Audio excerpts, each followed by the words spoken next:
How to write characters you don't like. I intended this to be a fairly sort of lighthearted panel. I mean, we're not probably going to get too far into the really serious, grim explanations of exactly how a writer should write characters you don't like. It's just that if you write books, especially a lot of them, you are going to wind up of necessity dealing with characters you really don't like.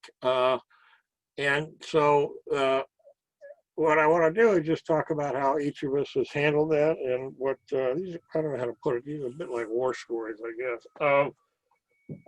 So anyway, I will start with one of the most traditional ways of handling that, which I've done once in full measure in my entire career. And that was with a character in the Belisaria series named Vinanda Katra. And Vinanda Katra is a man with absolutely no redeeming qualities whatsoever of any kind. I don't usually actually have outright villains in my book, but he is one. He is a sadist, he's a coward, he's immensely wealthy and powerful, so he can get away with it. He's really loathsome in every manner you can think of, and I depict that in the course of 5 books in the 6-book series. And it took me a total of, oh God, I've forgotten how many, it took 2.5 years to get to the 5th book, where I finally was able to kill the bastard off like I've been planning all along. And I took great pleasure in that. Those of you, anybody who reads that series will discover, and when he gets his just desserts in volume 5, The Tide of Victory, it is gory, painful, poetically just given his past behavior. I won't go into the details, it's a little grisly. That's one way to handle it. Eric, I'm really glad you made that lighthearted. Well, it was. I mean, come on, you live with this character for, look, I don't really have very many outright what you call villains in my novels. There are people who are the bad guys and they're on the other side, but usually they have, you know, at least some redeeming qualities. They're, you know, it's just, you know, trying to present it from their point of view so you can see them as real people. Not, you know, there's an old saying that nobody is a villain in their own mind, and you try to present that. The thing about the Belisaria series was that it was the only superhero series story I've ever written. It has the world's greatest general, the world's most cunning, 2 of the world's most cunning emperors, 3 of the world's greatest swordsmen, a beautiful 16-year-old princess on the run who is also a martial arts expert. You know, it goes on and on. I don't usually write this kind of story. The reason I did is because Jim Bain commissioned me to do it early in my career. And Jim Bain was a real Belisarius fanboy. And he really, that's what he wanted. And I will say it was, you know, it's a very good series. I mean, I'm proud of it. I think I did a good job, but it sort of cut against the grain.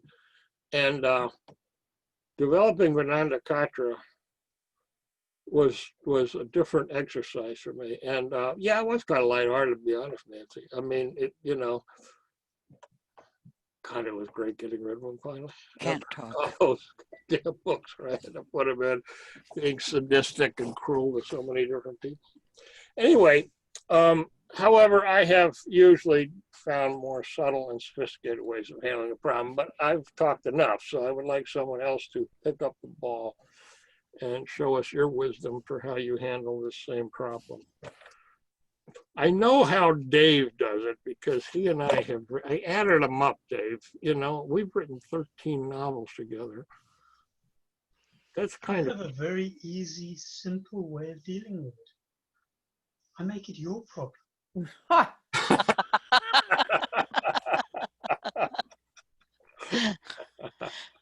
Okay, I'm just the role model for being the evil bastard myself. I want to make a distinction. Yeah, there were a couple of our characters where I just about threw up in my mouth every time I had to, deal with getting inside their heads. And there actually were several times when I said, yeah, Eric, I cannot write this scene. You write it. And I know. I was really glad to turn it over to you. No, I remember you doing that. I'm just trying to remember my mind's blank. I can't remember the exact Yeah. thing. But the Nancy, rest of us don't have collaborators. So Nancy's going to That's speak your to what it's problem. like Don't to make do your it alone. problems mine. Nancy, go you- ahead, Nancy. I want yeah, to make, you were starting to say something. yeah, I want to make a distinction between writing characters you don't like who are your protagonist and writing characters you don't like who are bad guys. Yeah. One of the criticisms of books that irritates me the most is when somebody says, well, I didn't like the main character, so I didn't finish the book. It's nobody I'd invite home for dinner. I don't really want to write protagonists necessarily that I would invite home for dinner, because I think you want to have, even your protagonists have some negative traits, or they don't really seem, to me anyway, they don't really seem that they're reflecting reality. And that's a trickier situation than handling the villain, which you can make as, I suppose, as awful as you really want. Although like you, Eric, I don't write a lot of outright villains. But the protagonist, one of the things I think you have to do is you have to establish what Hollywood calls the save the cat scene. Show him doing, or her doing, something fairly good fairly soon, so that we have some sympathy for this person. That's true even of the villain. So that later on you can layer in that maybe the less desirable characteristics, but we already have a good first impression, because first impressions are important. Yeah, they are. They are.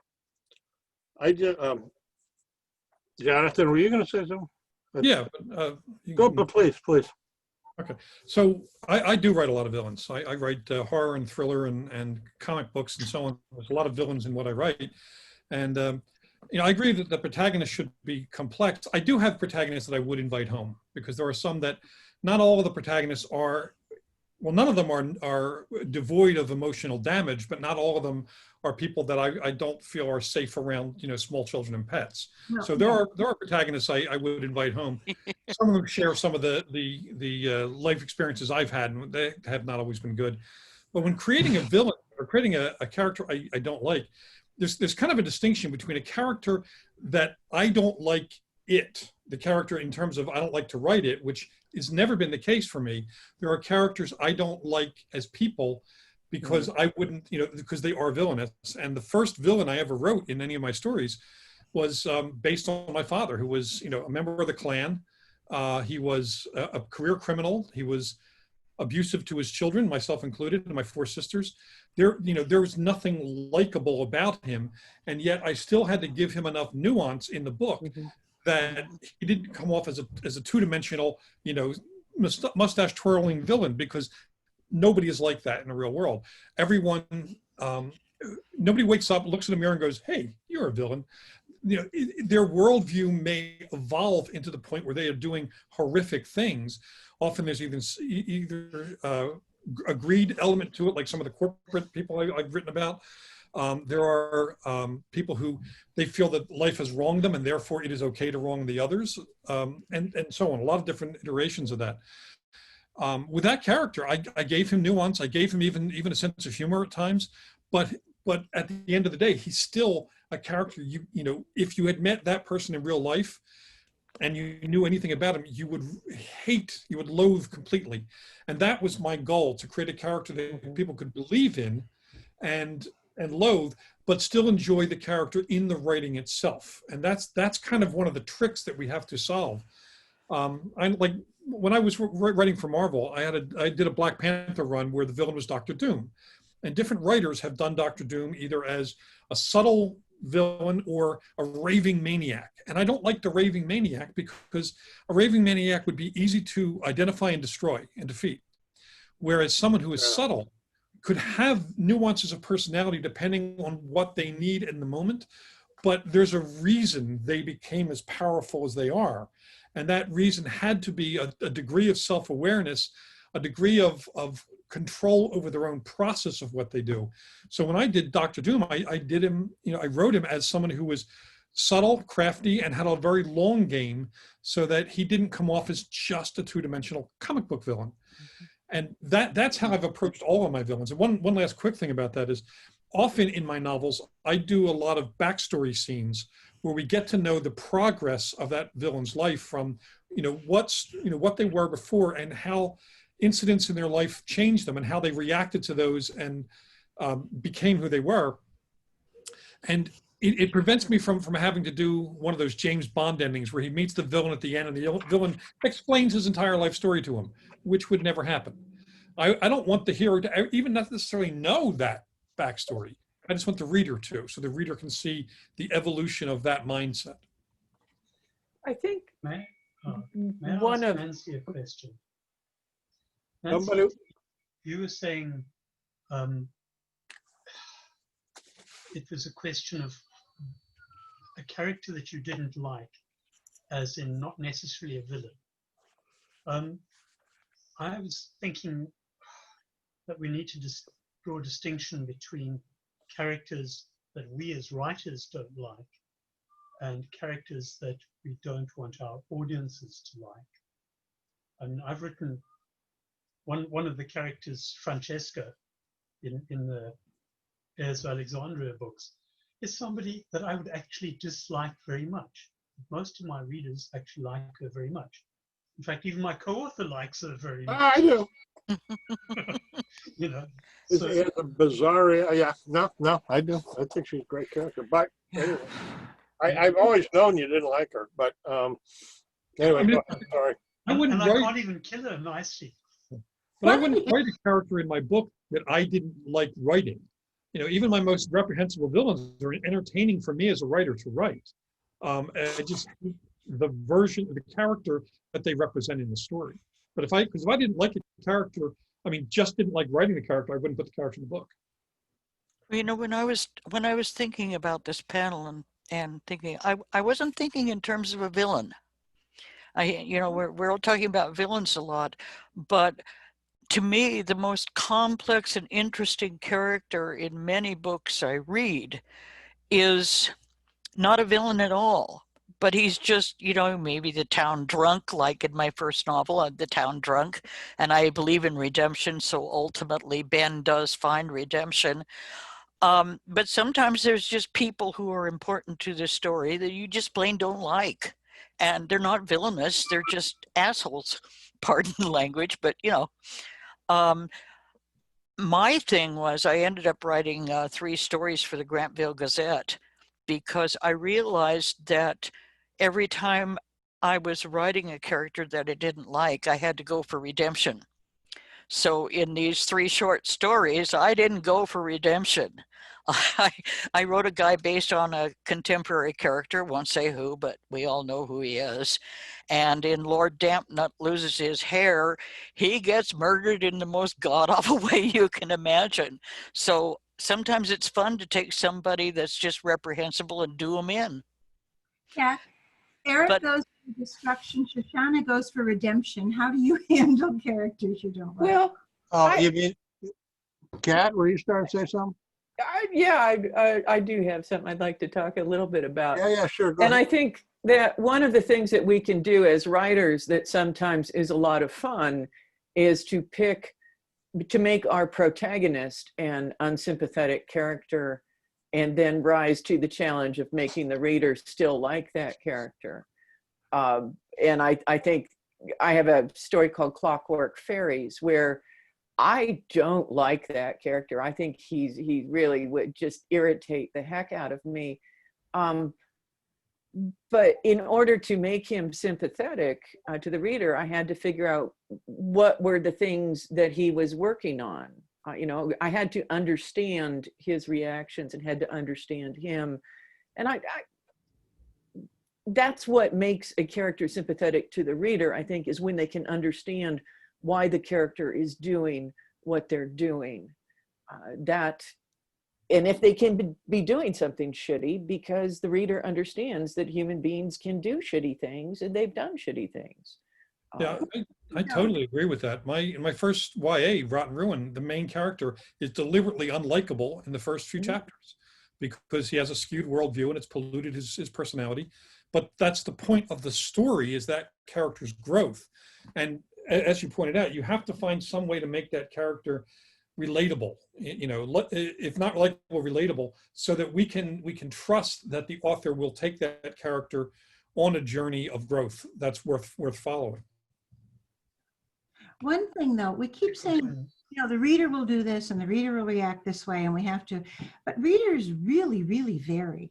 Yeah. Readers who will like some characters that I don't, and readers who will like some characters or don't like characters that some characters I'm crazy about. Yeah. It's hard to gauge when we say the reader, who exactly it is that we're aiming at. My last novel was for Bain, The 11th Gate, and the two major characters, Sloane and Rachel, both have severe limitations. And I'm always astonished at when readers say to me, well, I like this one, but not that one.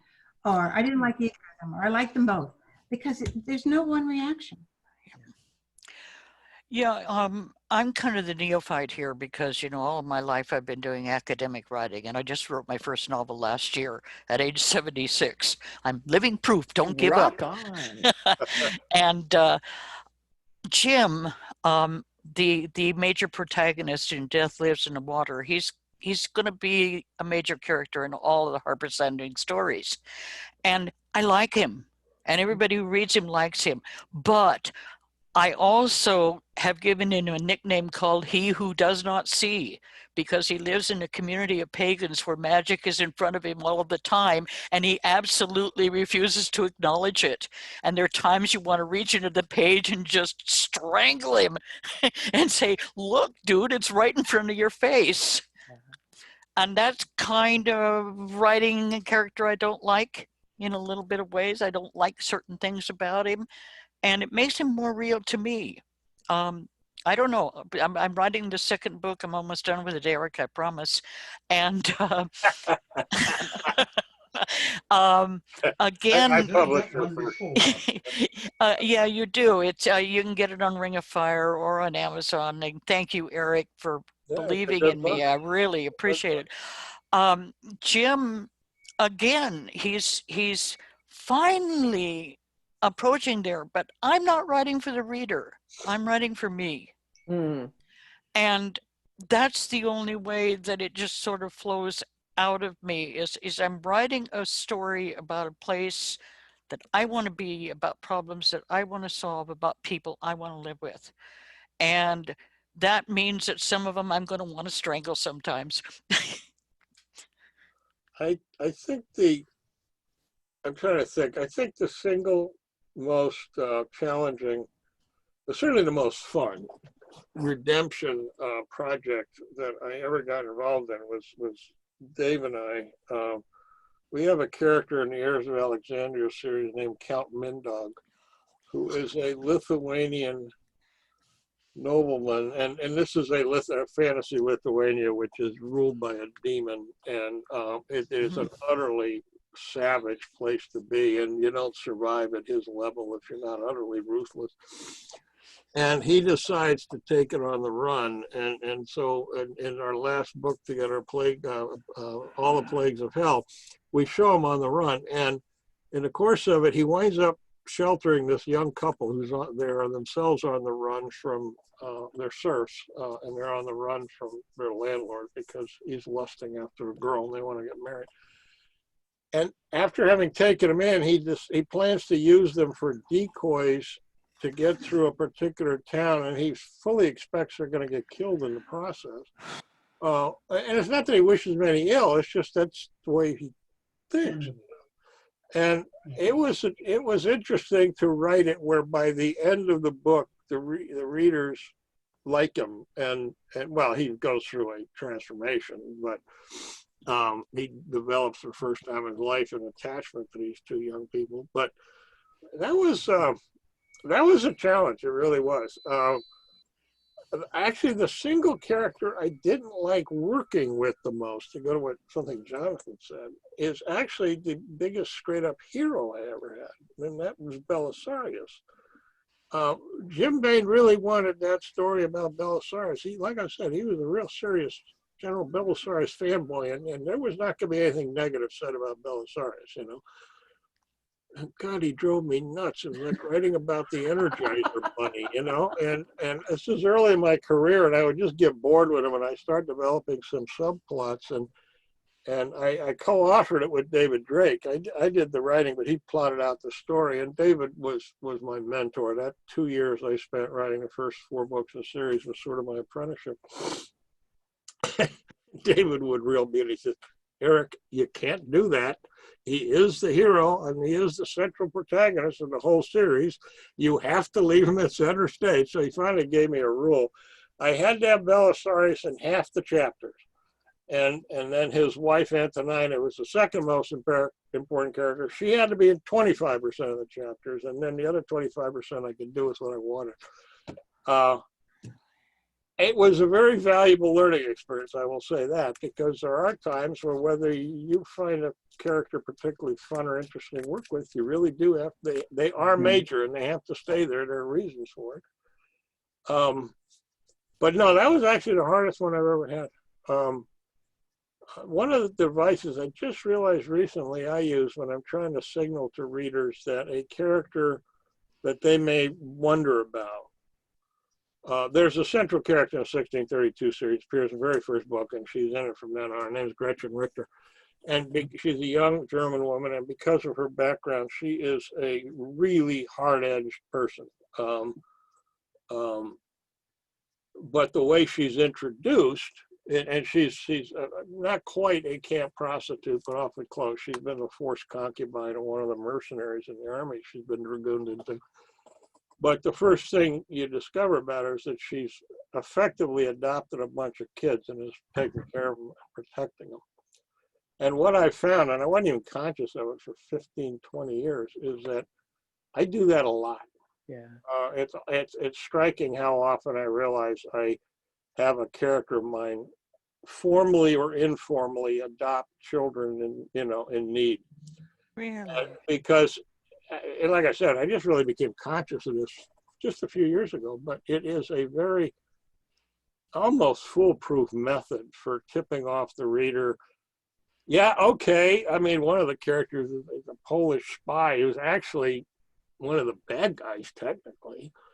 And he's pretty ruthless. But at one point, he comes across 2 Polish kids in a village that's been destroyed, and they're like 5 and 4 years old. And he just winds up taking care of them.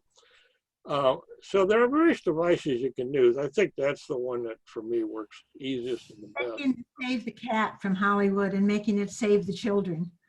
Ha! Yeah.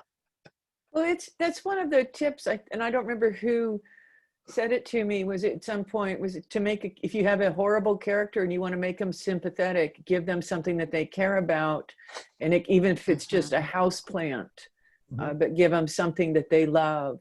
And then you've got something you can take away from them if you want to be really mean in the way that Hannibal Lecter and Clarice. He actually genuinely likes her. Yeah, yeah. Well, Hannibal Lecter is a great character to talk about. I mean, because Hannibal Lecter is a horrible, horrible, horrible person, but clearly the star of that show. And he's charismatic, and that goes a long way, because charismatic is a great disguise if you're not a good person. Yeah. And it's handled very nicely to create a character that you kind of dig the guy in one respect, even to the point that when he goes after the warden of the prison later on, you're rooting for him to kill and eat someone who is actually just doing his job. But he also, well, he wasn't just. I mean, he was a very right. But I mean, how sympathetic do we need to be to Hannibal Lecter, who is a mass murderer and cannibal? So if a prison, I'm not arguing the point. Blacklist is a good example of that too. The TV series Blacklist. I mean, I can't. My old brain isn't telling me the name of the main character. Red. Pardon? Reddington. Yeah. I mean, he's a totally nasty, awful man, but he's got so much charisma. you can't help but like him. I That, think yeah. with Hannibal Lecter, you also see him go after sort of tacky people. And there's this kind of weird, like he goes after people who are overly loud or kind of rude, or, and so there's almost this pleasure in seeing him do things that I mean, you know, like Hannibal Lecter, that guy talking in the theater, Hannibal Lecter would not put up with. And I think there's a piece of us that's kind of like, yeah. Yeah, although And at the same time, what Thomas Harris did is he took the character of the warden, who, you know, in that circumstance is technically far more sympathetic as a human being than Lecter, because he's not a mass murdering cannibal, and made him unlikable, which is an interesting plot device to make to switch around our perception of what is and what is not likable in a person. I think it's brilliantly done. Oh, it was. And Yeah. in the last book, the one that stirred up the most ruckus because of the ending. Yeah.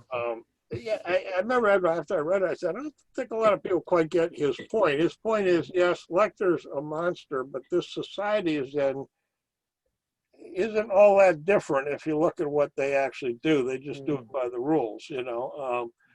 And it was a fascinating book. He's a hell of a writer. But yeah, I know. The one thing Lecter does that I think is kind of beyond the pale is when he murders that violinist just because he's not very good at it. Yeah. You know, I mean, it's like, geez, come on. Yeah, okay, he's a bad violinist and he plays off tune, and they should get rid of him. But I mean, you know. I think that may have been Thomas Harris throwing us a bone that, yeah, he's unlikable. He's a monster. Okay. Yeah.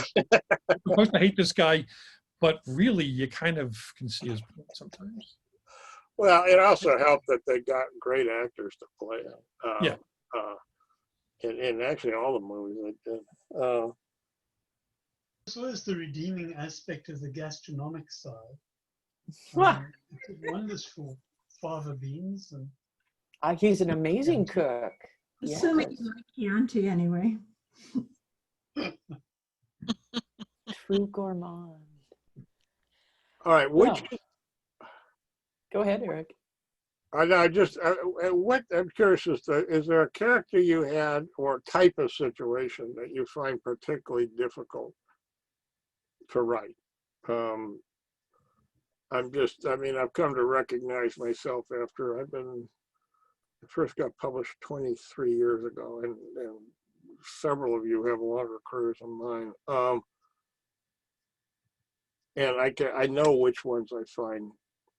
It's not so much which ones I find the hardest to write, it's the situations I find hard to write. I had somebody sort of complain, kind of, to me at a convention a few years back, and he said, I noticed you hardly ever break up couples in your books. Which is true. I mean, in the first book in the 1632 series, which came out 20 years ago, and there are now 25 novels since then. I put together 4 romances in that book, and all 4 couples are still together, 25 books and a number of years later. It's fiction. Well, yeah, okay, but my answer to it was, I've been through breakups, and they are extremely miserable, really not fun experiences to go through, and it takes months to write a book. And why in the world would I want to put myself through months of having to relive that? I did once in one of my books that make the character, well, I didn't make him as Sam Houston. He was an alcoholic, which I am also. I haven't had a drink in over 30 years, but it was kind of interesting because I had to get back in the mindset of depicting, an alcoholic at work, so to speak. And I had to dredge up some memories that in some ways I would have just soon forgotten. But that, I don't know. I managed to get through that one okay. I don't think I want to do it too often though. So I'm just wondering what kind of situations other people have or people that they find hard to write. The hardest thing that I'm sorry, Nancy, go ahead. I'll be real brief, Kat. I don't find it hard to write painful scenes of stuff I've gone through, deaths, breakups. I don't find that hard. I find it harder to write scenes of people who are happy without making it look like a Hallmark card. I know there's it's so easy to reach for the cliches then, and I don't want to do that. And I find it harder to write scenes of people being happy in ways that seem both realistic and not cliched. Well, there is a problem with portraying happy, cheerful scenes, which, yeah, it's great in real life, but doesn't really do you much good in the kind of fiction we're mostly writing. I remember after I finished the Baltic War in the 1632 series, I realized, oh my God, peace is on the verge of breaking out. You know, and I had to, scramble to figure out some way I could, plunge the world back into madness and chaos because, peace is a great state of affairs, but not if you're writing kind of books I'm writing. Well, yeah, we're not in the business of giving a happy group of characters a great week. Right. That's She's so boring. That's not interesting to read or write. There was That's a tricky one. thing There to was one write. scene in my book that I found so hard to write, and I still can't read that particular scene without breaking down in tears. And I wrote it on the day of the synagogue massacre in Pittsburgh. And I felt like I had to write something. And here I had written this book where people are drowning and nobody knows why they're drowning. And some people know there's a horrible monster loose in the waters.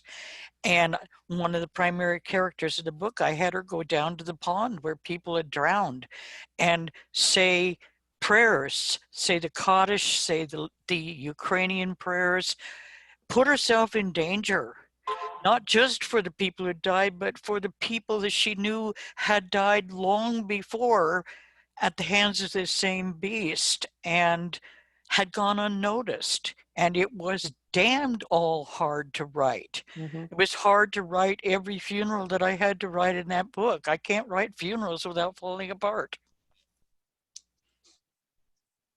Yeah, there are a number of things that I find hard to write, but at the same time, I always feel like a book is worth about 3 good months of therapy for me.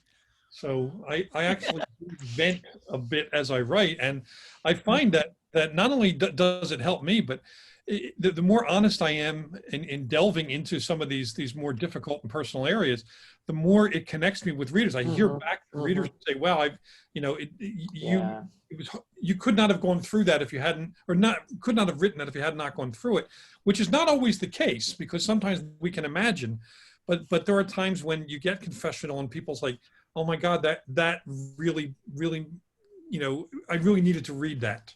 Yeah, and those are the stories where people do come up and say, "I was having a really shitty time, and your story got me through." And I just, boy, that is one of the nicest moments. I mean, that may be the best moment of being a writer, actually. Now that I think about it. It is nice, and it does happen when you realize, because our profession, let's face it, it's very solitary. I mean, this room I'm in is in my basement, and basically my job is I come down here every day and talk to myself all day. Or since I do a lot of collaborative writing, I might occasionally, be talking to Dave or one of my other co-authors. But still, it's compared to the kind of social work experience I had when I was younger. It really is pretty isolating. And yeah, it is a special thrill when you run across someone and you just realize that what you wrote really did make a difference to them in one way or another. It just had an impact on them. It may have been just they really enjoyed it, but usually it's more than that. And I have felt for many, many years the only distinction between so-called genre fiction and quote literature is just marketing. I mean, Moby Dick is a science fiction novel or fantasy novel, and no whale that ever lived acts like that. But they sell it in high literature because it sells better. It's that simple. I mean, half of what Shakespeare wrote were ghost stories. But they don't sell them in our section of the bookstore, which I think is quite unfair. But they don't. I have not killed off very many heroes or, likable characters in my books. I've done it a few times. I don't do it very often. Partly because I learned the devilish trick long ago from David Weber, who, despite his reputation for having a huge body count, actually doesn't kill off that many major characters. What he does is, in every book, he'll develop a new character, a secondary character, into someone rather rounded that you sort of identify with and like a lot, and then he gives that person the axe. So you get the same kind of emotional impact, but it doesn't actually scramble your plot particularly. But I did once in the Belisari series, and I did it in the 5th book. It was the same book I killed off the villain. But he was a young Ethiopian prince, quite attractive character, and he got too rash and got stabbed and was dying of peritonitis. And the scene depicts the final battle where he's actually strapped to the seat in the galley, and he's dying as his army's going into battle. And it was hard to write. I wasn't expecting how hard it would be for me to write it, to make it effective. And in order to do it, I had to have another character reading to him from the Bible. And I'm not myself religious, but I had to get into that to make it work. And I will say, as a writer, you do learn a lot about yourself, not just about the world. When you write these kind of You're scenes. making me feel like a ghoul because I kill off characters, even and I try to make it moving, of course, but I don't find it hard to do. So you're making me feel really like a ghoul here. Well, I'm with you on that. I'm not afraid of killing characters. Is a range. I mean, somebody's got to be the ghoul, and you do an extremely good job of it. I mean, you do. And I have not yet, my apologies, guys, I have not yet gotten around to reading any of your stuff, just because we met fairly recently. And as I'm sure every writer I know doesn't read as much, just a hell of it, as they used to, because there's always something you got to read. But I plan on doing it. But you write a lot of horror, and I don't normally read that. About a quarter of what I write. I write a lot of, mostly I write thrillers. Yeah, that's what I thought. Yeah, no, thrillers. Weird science thrillers are kind of my thing, and lately I'm doing a lot of science fiction. But I broke in with horror, and it's a certain audience that reads that. But the thrillers are what's kind of where I spend most of my time. I'm currently writing the 12th in a series of thrillers that I've been writing for St. Martin's. And I'm definitely not afraid of killing off main characters. Not the lead, because that would. Well, that gets awkward. Yeah. Nobody else is really safe in that series, and I get hate mail from my audience, and to me that's okay, because it shows that they've become emotionally invested in the characters. And I'm like, all right, cool. No, I killed off Prince Eon in 2003, 2004, and fans have told me, you've got to kill off characters periodically or you're not maintaining any tension, and it's like, yeah, I never heard the end of that. 17 years later, somebody at a convention will come up and say, I can't believe you killed off Eon, and I explained the thinking behind it, which is that his sidekick, Usanis, had actually become a more interesting character in the course of the series, and I needed to round his story out, and the obvious way to do it was to have him marry his boss's wife, but without betraying him. That would have undercut the whole thing. And so there was obviously one solution, is have the prince die a heroic death, which he did. But fans will tell you they lie, Well, at God, least I wonder what it says about me that most of the people I kill off are kids. Jesus. Teenagers. Well, that's different. That's different. if you're doing that, you get to be the head ghoul. That's it. That's a little different. I mean, anybody who's everybody's been a teenager. And if I were to make up a list of the 100 people in my life I really hated the most, an astonishing high percentage of them came from that 2-3 year stretch when I Yeah. was in high school, you know. Yep. And I learned the hard way. Don't ever kill off a dog again. no. Oh, I know. I wrote an entire novel called Dogs, which is about a genetically altered virus that spreads among dogs, and it turns even a nice little house pet vicious overnight. And publishers turned it down in droves, and they all told my agent the same thing. It's really well written. It's exciting. We like it. We can't publish something that kills dogs. Tom Doherty told me this in the middle of a SIFWA party when we were both sort of drunk. You had to send me something that killed off dogs. I can't publish that. So my son at that point said, Mom, I have an idea. Why don't you make the plague spread among gerbils? But you know, it isn't the same. It just Yeah, I don't know the No, framework. no. no, wouldn't Can't work. do Yeah. cats either. No. Or I've I think got raccoons, a- you know, it just doesn't plague that work. affects teenagers. Parakeets, maybe. I've got a young adult coming out. It's the 7th in my Rotten Rune series, post-apocalyptic science fiction. And I think some of my fans were really upset because there are 3 teenagers who die at the end of that have been, a couple of them have been in the series from the beginning. I know I'm going to get hate mail, but it's not realistic for that many characters to go through all that they went through without anyone dying. I mean, they're teenagers fighting against, you know, zombies and madmen and religious groups. You know, it's if you don't kill somebody else, eventually it becomes implausible, and then they stop becoming emotionally invested. Yeah. The tension You have to have the possibility there that you could kill anyone at a moment's notice, right? And if Yeah. you're not Martin, you have to actually do it at a moment's notice. Yeah. Although, Eric, I do have to say, when you killed that guy off that was flying the airplane, I just lost it. Man, Oh, yeah, I know. Hans, yeah. love that character. I know. He was, oh God, David Weber and I wrote that book. It's the second book in the 1632 series, and he's the younger brother of Gretchen Richter, who's one of the 2 Yeah. whole series. But Oh, you man. know, the further we got into it, the more we realized 2 things. One, he had red shirt. I mean, there were a lot of reasons why he had to go, but the other reason was I wanted to develop Sharon, his girlfriend, into a much more important character, and in order to do that, having her be hooked up in a happy relationship very early on, it wasn't going to work. She needed. Wow. So Well, at least you made won't him a write, hero.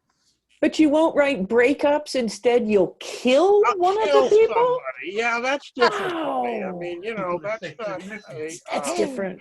He died heroically. Look, I don't mean, have to depict all it was the. amazing. He was a hero, but still. Oh no, I mean, and he, you know, and I have to say, David and I wrote that scene really well.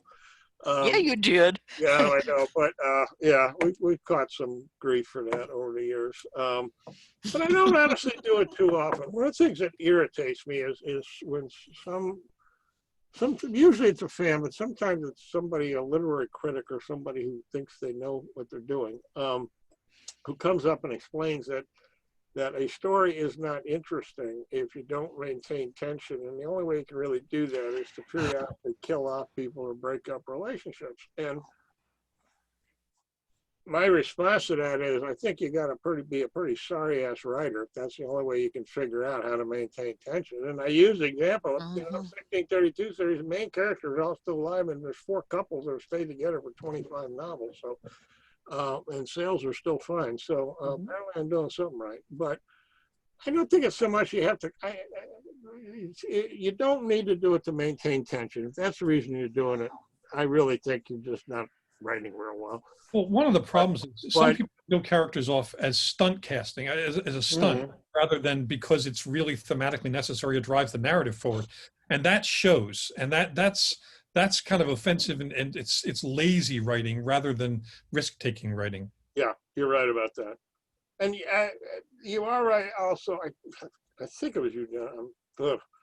My memory is not what it used to be. I think it was you just made this point that if you're depicting a setting where there's just a lot of death happening, if your characters live magical lives, then after a while it starts sapping from the story. But what I find you can usually do is figure out a way. It's basically, like I said, I learned the trick from David Weber, is find some other character who really grabs the reader. And there was a minor character in one of the novels that I killed off at the end, and it was really kind of heart-wrenching to do it, because by then I really liked the guy. So he was just a lot of fun, but he had to go. And I don't know. There are things about So- writing I don't like entirely. So getting back to the topic of this panel, it leads me to a new question, which is, suppose the character you have to kill off is the one you don't like. And how do you avoid gratuitous killing? How do you make his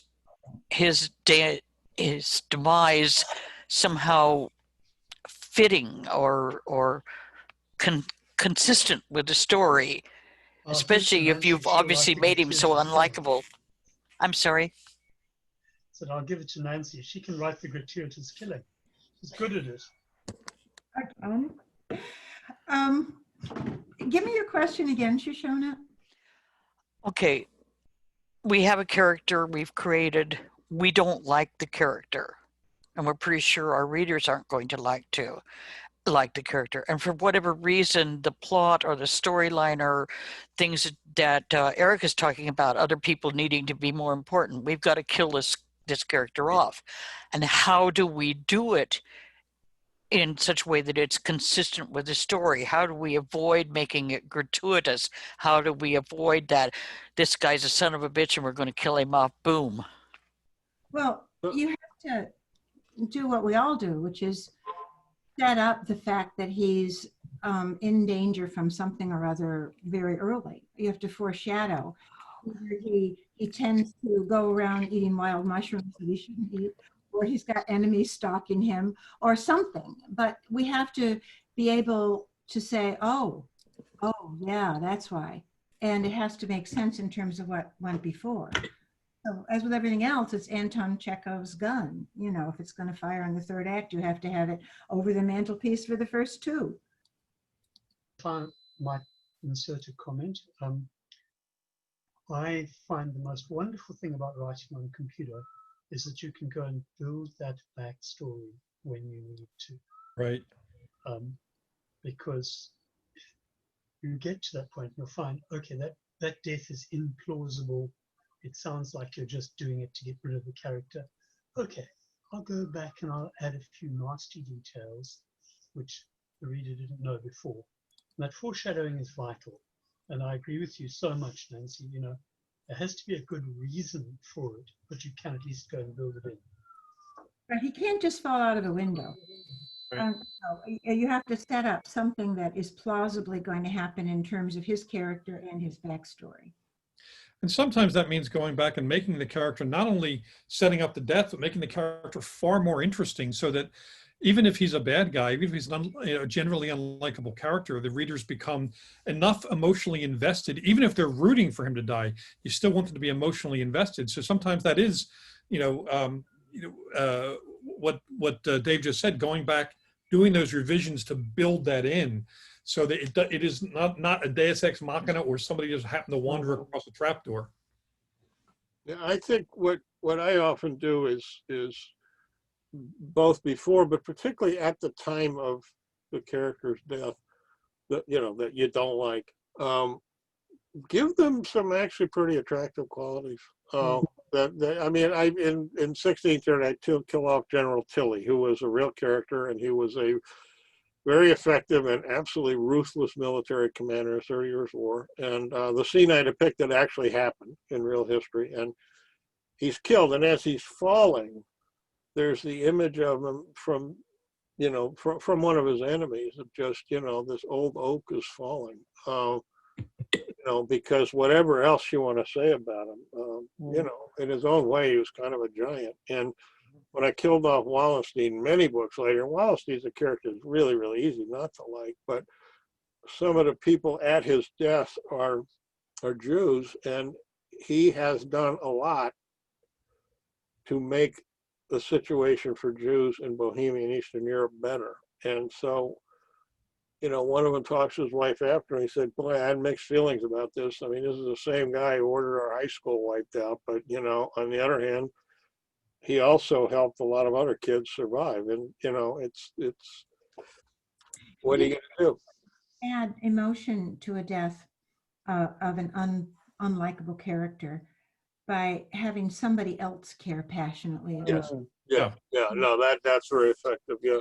Yeah. empathizing with the Yeah. person left behind, if not the person just dispatched. Another time in a very recent book, I had a character. He's in the Ottoman Air Force. They're flying dirigibles, but the Ottomans used Jews and Christians throughout their military, and the Ottoman Empire has a lot of his dirigibles crewed by Jews. And the heroine shoots down one of these, and she is the heroine, Julie Sims, very likable character. Everybody likes her. She's been around since day one, and she shoots one down. And the captain of it is a Jew who's not a very likable character, but at the end he realizes no way he's going to survive, so he throws himself out of the ship, and he's saying a prayer on his way down. And it's not even probably the right prayer because he's observant, but he, you know, it's the one he could remember. And he's saying the prayer actually on behalf of his sultan, because he figures it's too late in his life. You know, he's done what he's going to done, and his family's are taken care of. But if the sultan's okay, he knows the sultan will take care of his family. So anyway, he's praying on the way down, then it cuts off. And you know, it's kind of, it gives a scene that otherwise would just be some, you know, some red shirt falls out of a burning ship and dies, but it gives it a real emotional punch. And he's not a likable character. I mean, he's kind of a, to use a term used by someone else earlier, he's kind of an asshole. But very few people are just assholes, and you know, and that makes a difference. Okay, we are getting close to the end. Is there any final words of wisdom that anyone has for those watching who are I don't know themselves? the lottery numbers. Even though I live in the future. What? I'm sorry, David. I didn't hear you. I don't know the lottery numbers, even if I live in the future. I wanted to mention that one of the hardest writing exercises I've ever done is in a book called Writing the Other by Nisi Shaw and Cynthia Ward. And it is to write a character that you, the sort of person that you do not like, and to do so without derision or contempt, which requires really sort of understanding their point of view. Yep. And I think I succeeded that maybe half the time when I do it. It's just, it is the toughest thing and such a great challenge. It's so rewarding when you get there.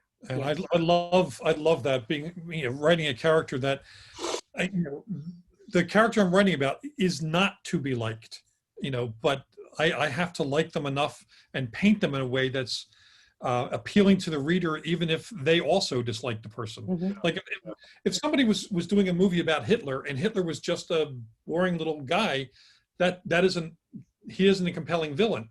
So you need to create a villain, you know, or get an actor to play that role in a movie so that the character has force and presence and potential and a belief in what he's doing, so that, you know, you realize that this person is totally committed to the things they're doing. Mm. They're not the villain in their own head. And that's the challenge for us as writers. And it's a good challenge to have. Yeah, it is. Hitler be tough. That would be tough. That would be really, really tough. But yeah, no, the principle is absolutely true. It is.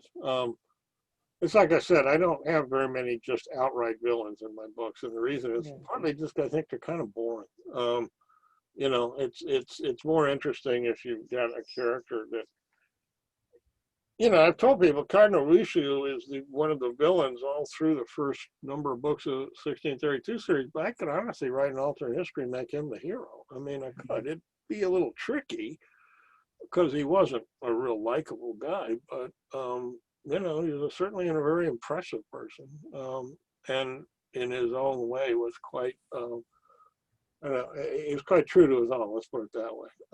I mean, he had something else. Jim Bain once said it to me early in my career. He said that the secret, Eric, is real simple. Just give readers a hero who cares about something that isn't him or her.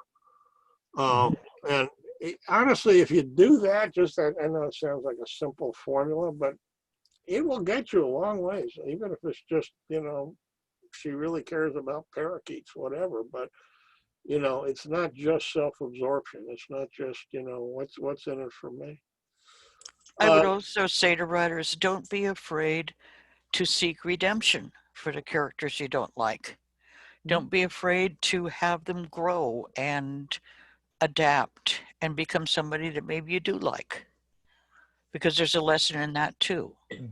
And One of my most popular characters is a character who started off as a really bad villain in the first book, and now he's not only a series regular, but he's actually trying to whitewash his soul, and that makes his arc really interesting, because we know he's done so much that he really can't be redeemed by any social standard, but yet there are readers who are rooting for him because they like the potential of the character. They want to believe that anyone can be redeemed.